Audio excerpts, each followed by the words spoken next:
Joy सिर्फ 10 साल की थी, लेकिन वह पहले से ही खामोशी का भारी बोझ समझ चुकी थी। वह अपने छोटे से बेडरूम के ठंडे फर्श पर बैठी थी, अपने घुटनों को अपनी छाती से कसकर पकड़े हुए। पतली दीवारें लिविंग रूम से आ रही गुस्सैल आवाजों को दबा नहीं पा रही थीं। उसके माता पिता फिर से लड़ रहे थे। उनकी आवाजें नुकीले पत्थरों जैसी थीं, जो इधर उधर फेंके जा रहे थे, शब्दों का तूफान बना रहे थे, जिससे जॉय बच नहीं सकती थी। उसने अपनी आंखें बंद कर लीं। एक शांत जगह, एक कोमल धारा वाला शांतिपूर्ण घास का मैदान सोचने की कोशिश की, लेकिन शोर हमेशा अंदर आ ही जाता था। यह एक जानी पहचानी आदत थी, एक रात की रस्म जो छोटे अपार्टमेंट को खाली और ठंडा छोड़ देती थी, भले ही वह चीखने चिल्लाने से भरा हो।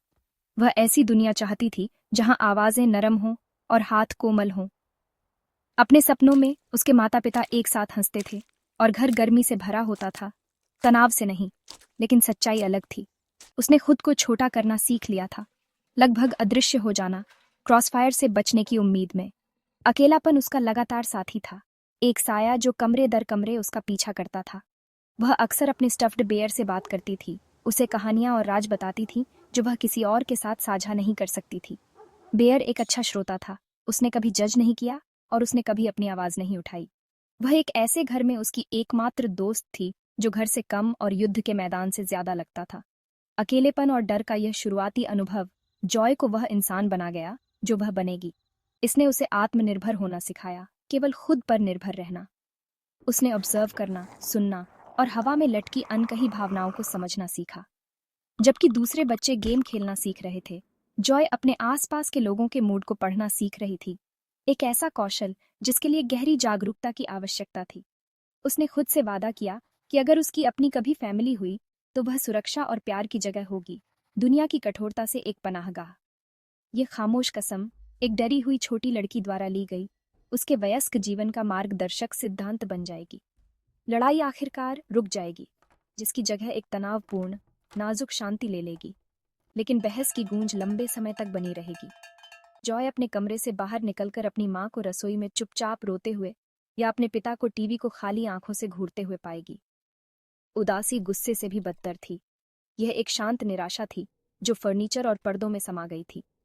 जॉय अगले दिन स्कूल में इस भावना को अपने साथ ले गई, एक गुप्त बोझ जिसने उसे दूसरे बच्चों के साथ मुस्कुराना या हंसना मुश्किल बना दिया।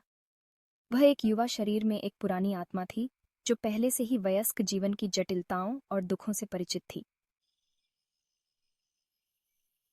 20 साल बाद दुनिया एक अलग जगह थी और जॉय एक अलग इंसान थी। डरी हुई छोटी लड़की एक मजबूत, काबिल औरत बन चुकी थी। वह अब अपने छोटे भाई माइकल के साथ एक छोटे, साफ अपार्टमेंट में रहती थी। उनके माता पिता नहीं रहे। एक दुखद दुर्घटना के कुछ साल बाद उनकी मौत हो गई थी। माइकल के पास बस जॉय ही थी और वह उसके लिए सब कुछ था। माइकल एक नेक और सौम्य आत्मा था, लेकिन उसे विशेष जरूरतों की वजह से लगातार देखभाल और ध्यान की जरूरत थी। वह दुनिया को एक अनोखे तरीके से देखता था, छोटी छोटी डिटेल्स में खुशी पाता था जो अक्सर दूसरे मिस कर देते थे। लेकिन उसे रोजमर्रा की जिंदगी के शोर और अराजकता से दिक्कत होती थी। उसे रूटीन, धैर्य और सुरक्षा की गहरी भावना की जरूरत थी। जॉय की जिंदगी माइकल के इर्द गिर्द घूमती थी। उसका शेड्यूल था। वह सुबह जल्दी उठकर उसका पसंदीदा नाश्ता बनाती थी, यह पक्का करती थी कि सब कुछ वैसा ही हो जैसा उसे पसंद था। वह उसे एक स्पेशल कम्युनिटी सेंटर में उसके दिन के लिए तैयार होने में मदद करती थी, उससे शांत और दिलासा देने वाली आवाज में बात करती थी। उनका बॉन्ड अविश्वसनीय रूप से मजबूत था, जो बिना शर्त प्यार और साझा इतिहास की नींव पर बना था। जॉय सिर्फ उसकी बहन नहीं थी, वह उसकी रक्षक, उसकी वकील और उसकी सबसे अच्छी दोस्त थी। वह उसके खामोश संकेतों को समझती थी, उसकी आंखों में चिंता की हल्की सी झलक या छोटी सी मुस्कान जिसका मतलब था कि वह खुश है। माइकल के लिए जॉय एक ऐसी दुनिया में उसका सहारा थी जो अक्सर भारी और भ्रमित करने वाली लगती थी। उसने वह घर बनाया था जिसका उसने बचपन में हमेशा सपना देखा था। ये एक शांत पनाहगाह था, माइकल की रंगीन ड्राइंग और उसके पसंदीदा संगीत की हल्की आवाज से भरा हुआ था। यहाँ कोई ऊंची आवाजें नहीं थीं, केवल कोमल शब्द और गर्म गले लगाने थे। जॉय को अपने भाई की देखभाल करने में इमेंस संतुष्टि मिलती थी। ये एक जिम्मेदारी थी जिसे उसने स्वेच्छा से स्वीकार किया था, एक मकसद जिसने उसके जीवन को अर्थ दिया था। माइकल को फलते फूलते देखना, उसे सुरक्षित और प्यार महसूस करते देखना उसका सबसे बड़ा इनाम था। इसने उसके बचपन के पुराने घावों को भर दिया और उन खाली जगहों को भर दिया जो उसके माता पिता के झगड़ों ने पीछे छोड़ दिए थे। कभी कभी वह उसे देखती थी जब वह अपनी चिकनी ग्रे पत्थरों के कलेक्शन को खिड़की पर सावधानी से अरेंज करता था। हर एक को सटीकता से रखा जाता था। उन शांत पलों में उसे शांति की एक गहरी भावना महसूस होती थी। वह जानती थी कि जिंदगी आसान नहीं थी, कि उनकी फाइनेंशियल सिचुएशन अक्सर एक संघर्ष थी, लेकिन एक दूसरे के प्रति उनका प्यार एक ऐसी दौलत थी जिसे मापा नहीं जा सकता था। माइकल अपने मासूम तरीके से जॉय की भी परवाह करता था। जब उसे लगता था कि वह थकी हुई या उदास है, तो वह उसे अपना पसंदीदा स्टफ्ड एनिमल ला देता था। आराम का एक खामोश तोहफा। उनका रिश्ता देखभाल का एक परफेक्ट सर्कल था, परिवार की एंड्यूरिंग शक्ति का एक प्रमाण। माइकल की फुल टाइम गार्जियन बनने से पहले जॉय की जिंदगी बहुत अलग थी। उसने मिलिट्री में सेवा की थी, एक ऐसा रास्ता जो उसने अपने परेशान घर से परे संरचना, अनुशासन और उद्देश्य की भावना खोजने के लिए चुना था। आर्मी में उसने बहुत अच्छा किया था। वह शारीरिक और मानसिक दोनों तरह से मजबूत थी और दबाव में एक स्वाभाविक शांति रखती थी। उसकी ट्रेनिंग ने उसकी इंस्टिंक्ट्स को तेज कर दिया था, उसे स्थितियों का तेजी से आकलन करना सिखाया था, पल भर में फैसले लेना और एक टीम के रूप में काम करना सिखाया था। उसने चढ़ना, मुश्किल इलाकों में नेविगेट करना और हाई स्ट्रेस एनवायरनमेंट्स में खुद को संभालना सीखा। यूनिफॉर्म ने उसे अपनेपन और एक पहचान का एहसास दिया, जिसकी उसे बहुत इच्छा थी। हालांकि जिंदगी के अपने तरीके होते हैं जिससे हमारी योजनाएं बदल जाती हैं। जब उसके माता पिता गुजर गए तो जॉय को एक मुश्किल चुनाव का सामना करना पड़ा। वह अपने प्रॉमिसिंग मिलिट्री करियर को जारी रख सकती थी या वह माइकल की देखभाल के लिए घर आ सकती थी। जॉय के लिए यह वास्तव में कोई चुनाव था ही नहीं। अपने भाई के प्रति उसका कर्तव्य एब्सोल्यूट था। एक पल की भी हिचकिचाहट के बिना उसने ऑनरेबल डिस्चार्ज का अनुरोध किया और सिविलियन जीवन में लौट आई। यह बदलाव आसान नहीं था। उसने अपनी कॉम्बैट बूट्स को सिंपल स्नीकर्स से बदल दिया और अपनी मिशन ब्रीफिंग को अपने भाई की जरूरतों के इर्द गिर्द एक शांत रूटीन से बदल दिया। उसे कोई पछतावा नहीं था, लेकिन उसे कभी कभी कैमराडरी और मिशन की स्पष्ट भावना की कमी महसूस होती थी। माइकल की देखभाल के लिए आवश्यक फ्लेक्सिबिलिटी प्रदान करने वाली नौकरी खोजना एक चुनौती थी। उसे ऐसी नौकरी चाहिए थी जो उन्हें सपोर्ट करने के लिए पर्याप्त भुगतान करे, लेकिन उसे उसके लिए मौजूद रहने की भी अनुमति दे। इस तरह वह हाई राइज विंडो क्लीनिंग की दुनिया में आ गई। यह शारीरिक रूप से डिमांडिंग और खतरनाक काम था, लेकिन इसमें अच्छा भुगतान मिलता था और घंटे अक्सर फ्लेक्सिबल होते थे। यह एक ऐसा पेशा था जिसमें साहस, फोकस और सुरक्षा प्रोटोकॉल्स के प्रति गहरा सम्मान चाहिए था। ये सभी गुण उसने मिलिट्री में निखारे थे। शहर की सड़कों से सैकड़ों फीट ऊपर लटकते हुए उसे एक अजीब तरह की शांति मिलती थी, एक एकांत जो उसके बचपन के अकेलेपन से अलग था। उसका मिलिट्री बैकग्राउंड एक अमूल्य एसेट साबित हुआ। वह अपनी सेफ्टी चेक में मेटिक्युलस थी। चढ़ाई शुरू करने से पहले हर रस्सी, हार्नेस और कैराबीनर को डबल चेक करती थी। वह ऊंचाइयों से सहज थी और उसका हाथ स्थिर था और नर्व्स अनशेकेबल थीं। उसके साथ ही क्लीनर उसकी प्रोफेशनलिज्म और उसकी शांत कॉम्पिटेंस के लिए उसका सम्मान करते थे। उन्हें उसके सैनिक के रूप में उसके अतीत के बारे में नहीं पता था, लेकिन वे उसके काम के एथिक में उसके परिणाम देख सकते थे। जॉय के लिए खिड़कियां साफ करना एक और तरह का मिशन था, अपने भाई के लिए एक सुरक्षित और स्थिर जीवन प्रदान करने का एक मिशन जो उसकी दुनिया में सबसे महत्वपूर्ण व्यक्ति था। आज 19 जून 2025 की चमकदार धूप वाली सुबह जॉय को शहर के सबसे ऊंचे स्काईस्क्रेपर्स में से एक ग्लोबल एनर्जी जायंट ओमनीकॉर्प के मुख्यालय में काम पर लगाया गया था। इमारत शीशे और स्टील का एक चमकता हुआ टावर थी जो बादलों को चीर रहा था। जैसे ही उसने बेस पर अपना गियर तैयार किया, उसने ऊपर देखा। उसकी आंखें उस डिजीइंग ऊंचाई का पीछा कर रही थीं जिस पर वह चढ़ने वाली थी। इस काम के लिए इमेंस एकाग्रता की आवश्यकता थी। एक छोटी सी गलती, एक पल का ध्यान भटकना घातक परिणाम दे सकता था। उस ऊंचाई पर हवा अप्रत्याशित थी जो उसके लटके हुए प्लेटफॉर्म को एक जंगली पेंडुलम में बदल सकती थी। उसने एड्रेनलिन और शांत फोकस का फेमिलियर मिश्रण खुद पर छाते हुए महसूस किया। उसने धीरे धीरे ऊपर चढ़ना शुरू किया। शहर उसके नीचे कारों और इमारतों के एक छोटे से परिदृश्य में सिकुड़ता गया। दुनिया खामोश हो गई, सिवाय हवा की सीटी और उसके हार्नेस की हल्की चरमराहट के। अपने वैंटेज पॉइंट से उसे दुनिया का एक ब्रेथ टेकिंग नज़ारा मिल रहा था। एक ऐसा परिप्रेक्ष्य जिसका अनुभव कुछ ही लोगों को मिलता है। उसने मेथोडिकली काम किया। उसका स्क्वीजी शीशे के विशाल पैन पर चिकने अभ्यास किए गए स्ट्रोक्स में घूम रहा था, जिससे स्पार्कलिंग क्लैरिटी का निशान छूट रहा था। हर साफ खिड़की एक छोटी सी जीत थी, उसकी कड़ी मेहनत का एक टैंजिबल परिणाम। यह एक अकेला काम था, जमीन और आसमान के बीच लटका हुआ, लेकिन जॉय को एकांत में आज़ादी का एहसास हुआ। ओमनीकॉर्प टावर के अंदर एक बड़ा कॉरपोरेट इवेंट चल रहा था। शीशे के जरिए जॉय एलिगेंटली ड्रेस्ड एग्जीक्यूटिव्स को एक बड़े शानदार बॉलरूम में ऊपरी मंजिलों में से एक पर मिलते हुए देख सकती थी। वे एक नई ऊर्जा परियोजना का जश्न मना रहे थे। उनकी हंसी और चैटर उसे सुनाई नहीं दे रही थी, मोटे साउंडप्रूफ शीशे से अलग थे। जॉय ने उन पर ज्यादा ध्यान नहीं दिया। उसका ध्यान उसके काम और उसकी सुरक्षा पर था। वह अंदर की दुनिया से वाकिफ थी, लेकिन वह उसका हिस्सा नहीं थी। वह एक इनविजिबल ऑब्जर्वर थी, एक शांत कर्मचारी जो यह सुनिश्चित कर रहा था कि अंदर वालों के लिए नज़ारा एकदम सही और अनऑब्स्ट्रक्टेड रहे। उसका प्लेटफॉर्म 75वीं मंजिल के पास सुरक्षित था जब उसने माइकल को देखा। वह अपने कम्युनिटी सेंटर के एक छोटे से ग्रुप का हिस्सा था, जिसे ओमनीकॉर्प की कॉरपोरेट चैरिटी के तौर पर इवेंट में आमंत्रित किया गया था। वह एक बड़ी खिड़की के पास खड़ा था, शहर को खुली आंखों से वंडर के साथ देख रहा था। जॉय के होंठों पर मुस्कान आ गई। उसे खुशी थी कि उसे यह खास अनुभव मिल रहा था। उसने शीशे पर धीरे से टैप किया और वह मुड़ गया। उसे देखते ही उसका चेहरा चमक उठा और उसने उत्साह से हाथ हिलाया। उसने भी हाथ हिलाया। उसका दिल प्यार से भरा हुआ था। उस पल जमीन से ऊंचे लटके हुए उसकी दो दुनियाएं, उसका खतरनाक काम और उसका प्यारा भाई, केवल शीशे के एक पैन से अलग थीं। भाई बहन के बीच शांति का पल एक पल में बिखर गया। अचानक शानदार बॉलरूम में कैओस फैल गया। काले टैक्टिकल गियर और खाली सफेद मास्क पहने लोगों का एक ग्रुप कमरे में घुस आया। वे चिलिंग एफिशिएंसी के साथ आगे बढ़े, हथियार लहराते हुए और कमांड्स चिल्लाते हुए। मेहमानों में आग की तरह पैनिक फैल गया। हंसी और तालियों की आवाज की जगह चीखें सुनाई देने लगीं। नकाबपोश लोगों ने जल्दी से एग्जिट्स को सील कर दिया। उनके मूवमेंट सटीक और कोऑर्डिनेटेड थे, जिससे पता चलता था कि वे हाईली ट्रेन्ड थे। वे आम अपराधी नहीं थे। ये एक प्लान्ड, ऑर्गेनाइज्ड टेकओवर था। जश्न एक हॉस्टेज सिचुएशन में बदल गया था। खिड़की के बाहर अपने प्लेटफॉर्म से मैं हॉरर में देख रही थी।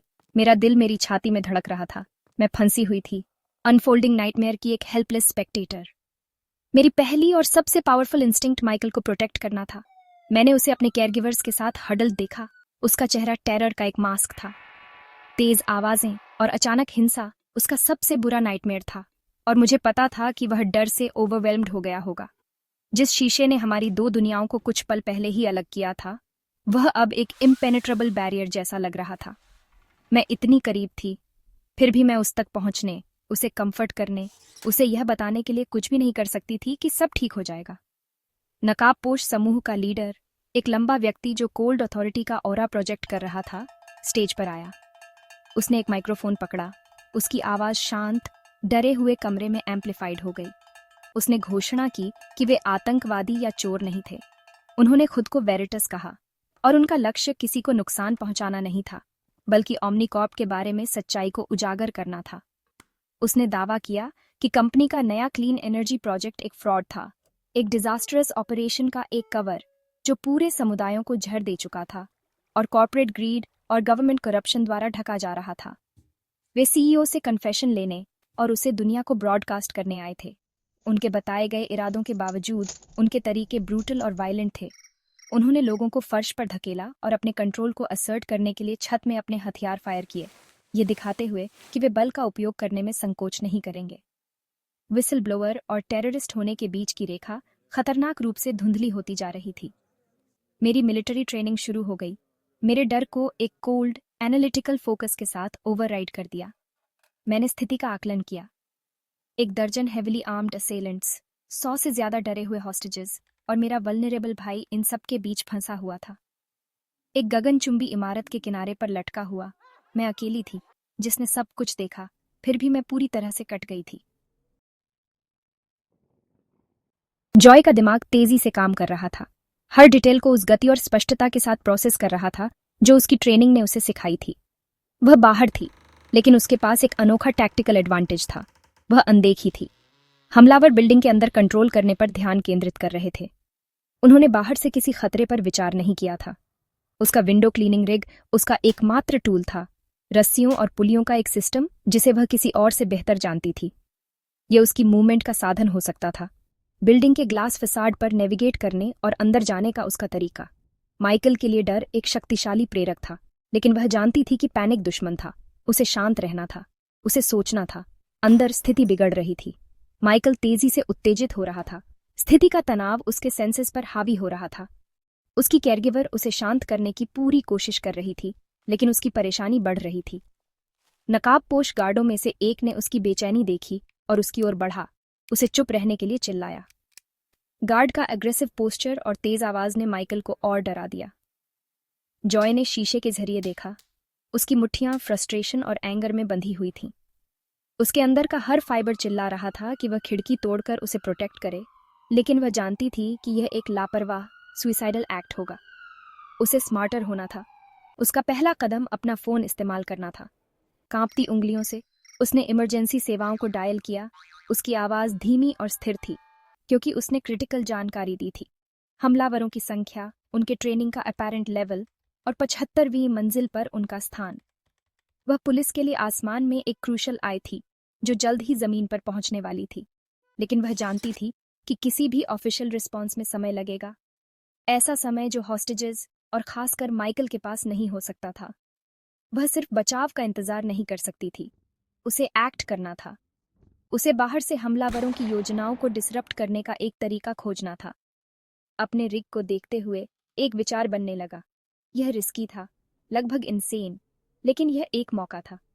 वह अपनी रस्सियों का उपयोग बिल्डिंग के किनारे को ट्रैवर्स करने के लिए कर सकती थी, अपनी वर्तमान स्थिति से एक कम विजिबल मेंटेनेंस एक्सेस पॉइंट पर जाने के लिए। चढ़ाई और रैपेलिंग में उसका मिलिट्री एक्सपीरियंस अचानक उसके पास सबसे महत्वपूर्ण कौशल बन गया। हवा ने उसके प्लेटफॉर्म को खींचा, इमेंस डेंजर की याद दिलाते हुए। एक भी गलत अनुमान, उसके हाथ की एक चूक और वह गिर जाएगी। लेकिन माइकल के डरे हुए चेहरे की छवि उसके दिमाग में जल रही थी, जिससे उसे वह साहस मिला जिसकी उसे जरूरत थी। वह एक बार फिर एक सैनिक थी, अपने जीवन के सबसे महत्वपूर्ण मिशन पर। जॉय ने बिल्डिंग के ग्लास स्किन पर अपनी साहसिक यात्रा शुरू की। वह एक शांत डिलिब्रेट ग्रेस के साथ आगे बढ़ी। उसका शरीर प्रिकेरियस काम का आदी था। शहर की रोशनी दूर नीचे टिमटिमा रही थी, उसके जीवन मरण के संघर्ष के प्रति एक इंडिफरेंट ऑडियंस। उसने अपनी सेफ्टी लाइन को अनहुक किया, अपने शरीर को एक पेंडुलम की तरह झुकाया और कुछ फीट आगे विशेष जता से इसे फिर से हुक किया। धीरे धीरे एक सर्विस शाफ्ट की ओर बढ़ी, जिसे वह जानती थी कि वह फ्लोर के कोने पर स्थित है। यह एक धीमी और पेनस्टेकिंग प्रक्रिया थी। हर मूवमेंट के लिए सही समय और इमेंस फिजिकल स्ट्रेंथ की आवश्यकता थी। हवा उसके चारों ओर चीख रही थी, उसे अपनी फ्रैजाइल पकड़ से फाड़ने की कोशिश कर रही थी। वह एक अकेली मकड़ी थी, जो ग्लास टावर के किनारे पर डिफायंस का एक जाल बुन रही थी। मेंटेनेंस शाफ्ट तक पहुंचने पर उसने अपनी किट से एक टूल का उपयोग करके एक्सेस पैनल को खोल दिया। वह अंदर फिसल गई, बिल्डिंग के आंतरिक कामकाज के अंधेरे में डूब गई। वह अब दुश्मन की लाइन के पीछे थी। एक छोटी सी टॉर्च का उपयोग करके उसने संकीर्ण, धूल भरी जगह को नेविगेट किया। उसके सेंस हाई अलर्ट पर थे। वह वेंट्स के माध्यम से बॉलरूम से मफल्ड आवाजें सुन सकती थी। वेरिटस का लीडर ओमनीकॉर्प सीईओ को इंक्रिमिनेट करने वाली फाइलों को एक पब्लिक सर्वर पर ट्रांसफर करने के लिए मजबूर करने की कोशिश कर रहा था। उनकी योजना अपने क्लाइमैक्स के करीब थी। जॉय जानती थी कि उसे एक डाइवर्जन बनाना होगा, कुछ ऐसा जो उनके कंट्रोल को तोड़ दे और बंधकों को एक मौका दे। उसने सर्विस कॉरिडोर के भीतर फ्लोर के इलेक्ट्रिकल जंक्शन बॉक्स का पता लगाया। यह एक लॉन्ग शॉट था, लेकिन उसकी मिलिट्री ट्रेनिंग में बेसिक डिमोलिशन और तोड़फोड़ शामिल थी। उसके पास विस्फोटक नहीं थे, लेकिन उसके पास उसके टूल और उसकी इंजेन्युइटी थी। तेजी से काम करते हुए उसने कई सर्किट्स को बायपास करने में कामयाबी हासिल की, जिससे बॉलरूम के प्राइमरी इलेक्ट्रिकल सिस्टम्स के लिए एक मैसिव पावर सर्ज पैदा हुआ। एक अंतिम डिसाइसिव कदम के साथ उसने मुख्य ब्रेकर को शॉर्ट सर्किट कर दिया। बॉलरूम में रोशनी तेजी से टिमटिमाई और फिर बुझ गई, जिससे पूरा फ्लोर कंप्लीट डार्कनेस में डूब गया। बड़ी स्क्रीन और कंप्यूटर जिनका उपयोग हमलावर कर रहे थे, वे डेड हो गए। बाहरी दुनिया से उनका कनेक्शन टूट गया। अचानक अंधेरे से नकाबपोश लोगों में तुरंत भ्रम फैल गया। उनकी योजना टेक्नोलॉजी पर निर्भर थी और उसने उन्हें अभी अभी अंधा कर दिया था। उस केओस के पल में जॉय बॉलरूम में जाने वाले एक एक्सेस डोर की ओर रेंग गई।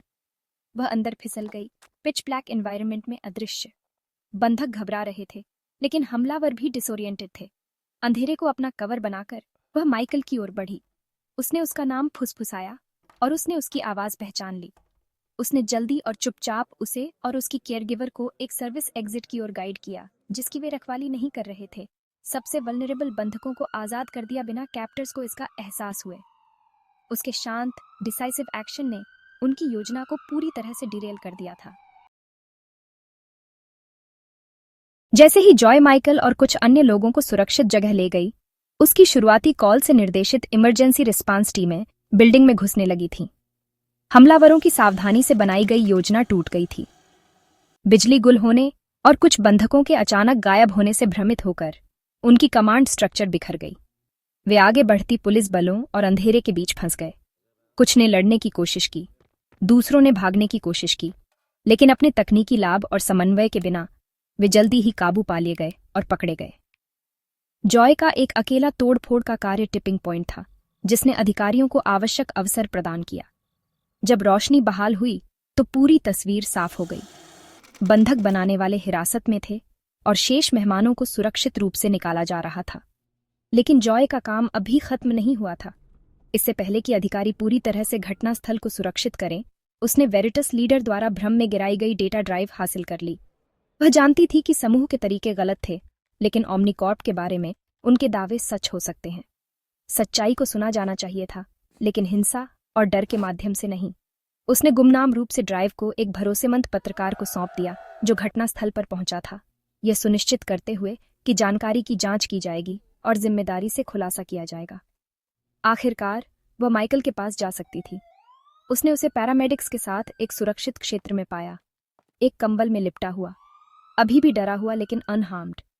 जैसे ही उसने उसे देखा, उसका डर पिघल गया और वह उसकी बाहों में दौड़ पड़ा। उसे इस तरह पकड़े हुए था जैसे वह उसे कभी नहीं छोड़ेगा। जॉय ने उसे वापस गले लगाया। उसकी अपनी डर और तनाव अंततः राहत की लहर में निकल गए। उसने उसके बालों को सहलाया और उससे उसी नरम, शांत आवाज में बात की जिसे वह अच्छी तरह जानता था। अंत में जो कुछ भी मायने रखता था वह यही था, उसका भाई सुरक्षित था। उसने अपने सबसे गहरे डर का सामना किया था और उसे बचाने के लिए आग से गुजरी थी, ठीक वैसे ही जैसे उसने कई साल पहले खुद से चुपचाप वादा किया था। बाद का समय मीडिया के ध्यान और आधिकारिक सवालों का एक ब्लर था। जॉय हालांकि स्पॉटलाइट से बची रही। उसे हीरो कहलाने में कोई दिलचस्पी नहीं थी। उसके कार्य प्रसिद्धि या पहचान के लिए नहीं थे, वे उसके परिवार के लिए थे।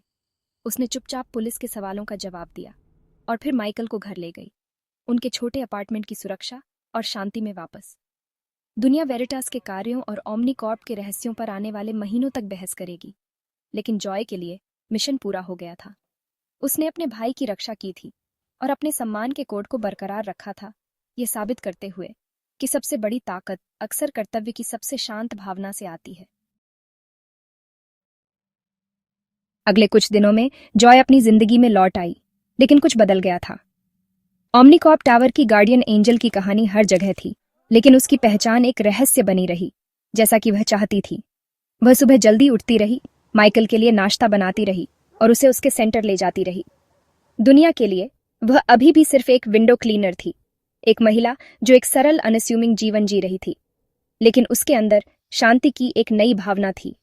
उसे सबसे एक्सट्रीम तरीके से परखा गया था और वह विफल नहीं हुई थी। अतीत की अकेली, डरी हुई लड़की हाईएस्ट ऑर्डर की रक्षक बन गई थी। उसकी वीरता एक ही ड्रामेटिक पल में स्काईस्क्रेपर के किनारे पर पैदा नहीं हुई थी। ये वर्षों के शांत बलिदान और अटूट जिम्मेदारी से बनी थी। ये हर सुबह बनी थी जब उसने अपने भाई की जरूरतों को खुद से पहले रखा था, हर बार जब उसने व्यक्तिगत महत्वाकांक्षा पर कर्तव्य चुना।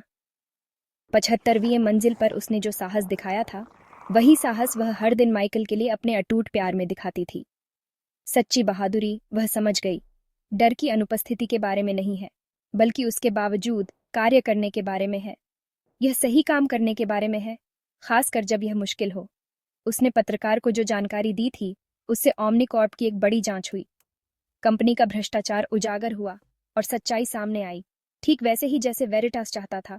लेकिन बिना उस खून खराबे के जिसे वे करने को तैयार थे।